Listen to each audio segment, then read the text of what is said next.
Hi guys. Well, we have one more form of linear equation to look at, and that is standard form. So look at what we've learned so far. We've had slope-intercept form, which is y equals mx plus b. M is the slope, b is the y-intercept. We have point-slope form, which is y minus y sub 1 equals m times x minus x sub 1, where this x sub 1, y sub 1, those are the coordinates of a point on the line, and m is the slope of the line. So now we're going to look at standard form. And this is what it looks like. Ax plus by equals c. A, b, and c are constants. And you might wonder, well, what do they have to do with the line? Are they the slope? Was one of them a point? What is that? Well, it's nothing specific. They're just constants. Okay? What makes the standard form is that, see, the x and the y term are both on the same side of the equation. And then on the other side, you have a constant term which is not multiplied by x or y. And that makes it standard form. So, may occur to you it doesn't seem as useful as the slope-intercept form, which does give us the slope and the intercept. So one of the things we might want to do is to be able to convert this to slope-intercept form, which might be more useful. So we're going to look at an example of how to do that. Here is an equation in standard form. Notice it's an x term and a y term on the same side of the equal sign, a constant term on the other side that's not multiplied by x or y. That's how you recognize that it's standard form. So we're going to do these two steps. We're going to get the term with x to the other side of the equation. After all, in slope-intercept form, y is by itself on the left. So we need to get x to the other side. But we're going to place it directly to the right of the equal sign. That's where we want it, right? In slope-intercept form, our x term is right next to the equal sign. And then we're just going to divide all three terms by whatever is multiplied by y. So let's look at that. It will make more sense when we see it. So first I'm just going to rewrite it, because we're going to be subtracting 2x from both sides. The first step, get the x term to the other side. So subtract 2x from both sides. And on the left, we just have negative 3y, right? On the right, we have 12 minus 2x, but we're going to write it in the other order, negative 2x plus 12, because we want the x term directly to the right of the equal sign. So now we divide both sides by negative 3. And the way we're going to do that, the way we're going to write it is, we're going to go ahead and split the right side into the two fractions.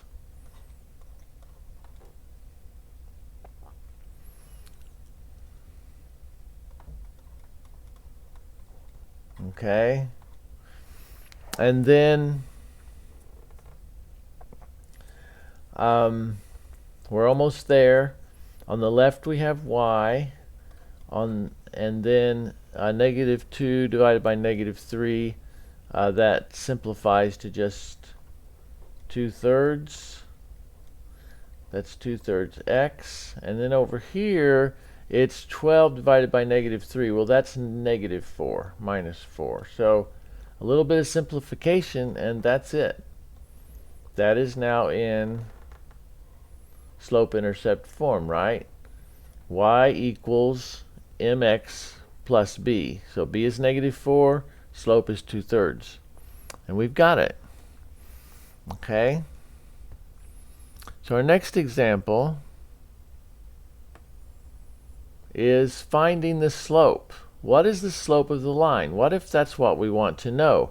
Our standard form does not give that to us directly, but the slope-intercept form does. So how do we want to find the slope? Well, let's get it into slope-intercept form, just like the one that we just did. Okay, so let's just do the same steps to this one. First thing is to get the x term to the other side. Okay, so in this case we add 4x to both sides.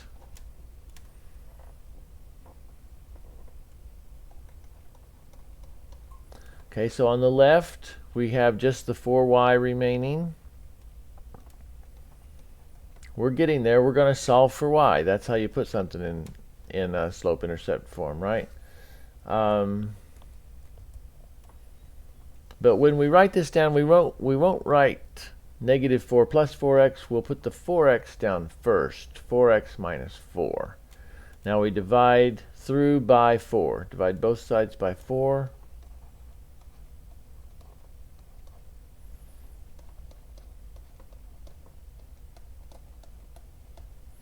Okay.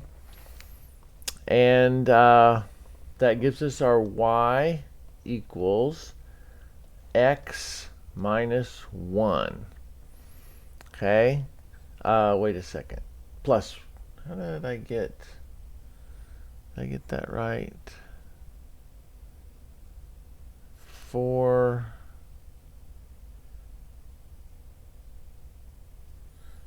divided both sides by 4.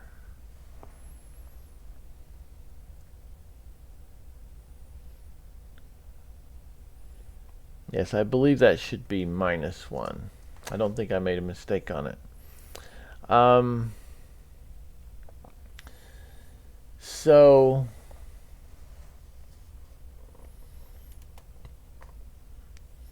the question was, what is the slope? Okay, and we put it in slope-intercept form in order to find the slope. And the slope is just the thing multiplied by x when it's in slope-intercept form, right? Y equals mx plus b. So what is multiplied by x here? Okay, it is, of course, 1. Okay, so that's what we were after.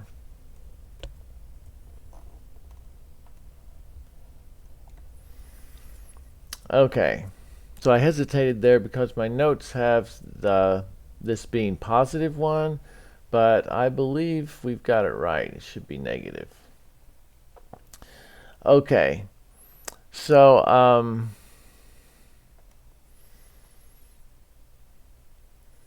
that's how to find the slope. Put it in slope-intercept form and just find the slope then from the equation. In this case, it's 1.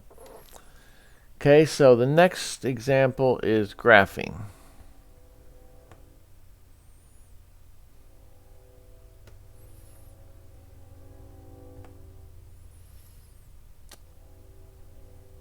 So we want to graph this line, and this is in standard form.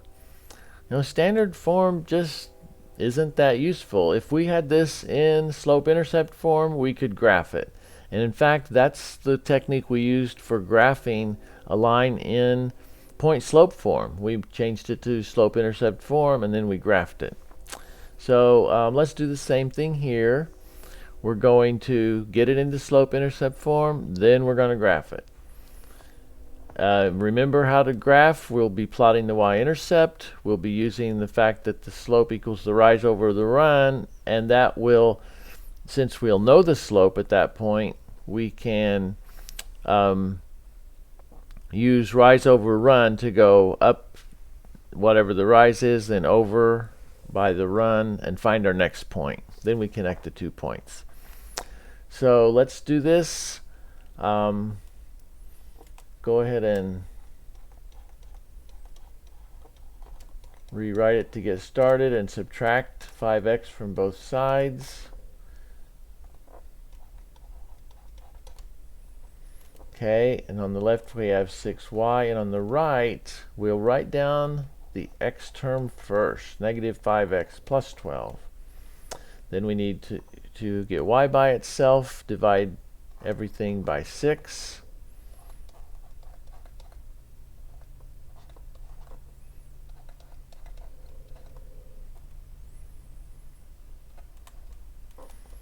Okay, and we're almost there.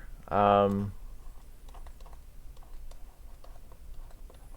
we'll go ahead and write it like this.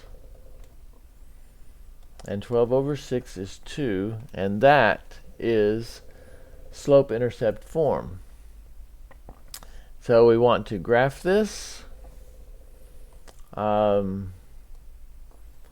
want to, want to do this in black. So we'll change colors.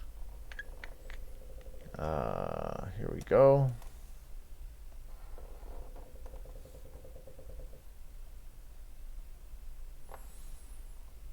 We'll, I should have drawn this ahead of time, because this is going to be chancy. Could be worse.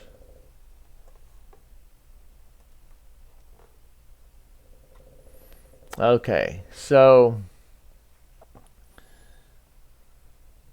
our intercept is 2. Make some marks on here.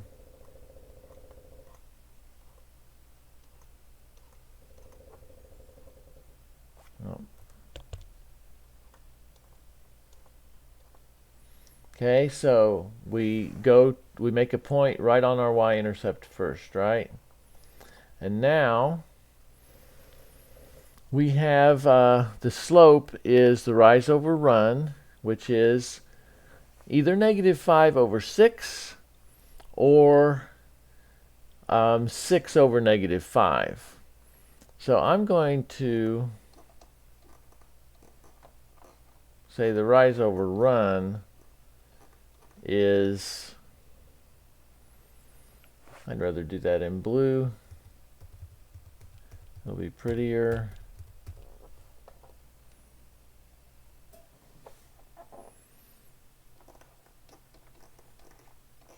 Rise over run. We've got more room to go down on this graph, so it's just more convenient to say the rise is the -5, the run is +6. Let's do that. So we go down by -5. 1, 2, 3, 4, 5 would be that far. I won't draw the arrow this time. It makes the drawing a little busy. 3, 4, 5. But there is our run going down. Oh, I don't want to make a dot there. Sorry. Going that far down. And then 1, 2, 3, 4, 5, and then 6 over, right? So here 1, 2, 3, 4, and then 5, 6. We'll say about right there.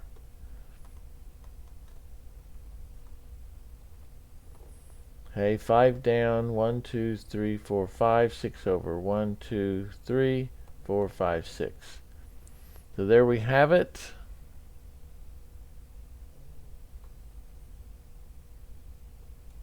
Something like that. And we draw our line connecting those points. Okay, not the prettiest, but you get the idea. Down 5 over 6.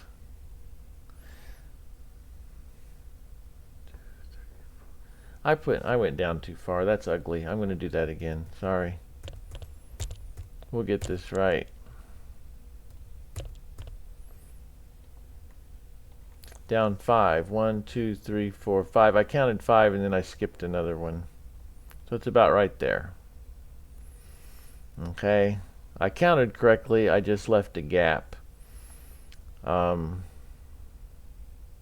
it. That's better. Down 5 over 6. 1, 2, 3, 4, 5, 6. Much better. And of course, if you have actual graph paper, it makes it easier. Okay, so there's our line. So notice what we're doing. We use slope-intercept form a lot. So converting things to slope-intercept form is a common operation to do. That's all we're going to look at for standard form, and we'll be back with more later.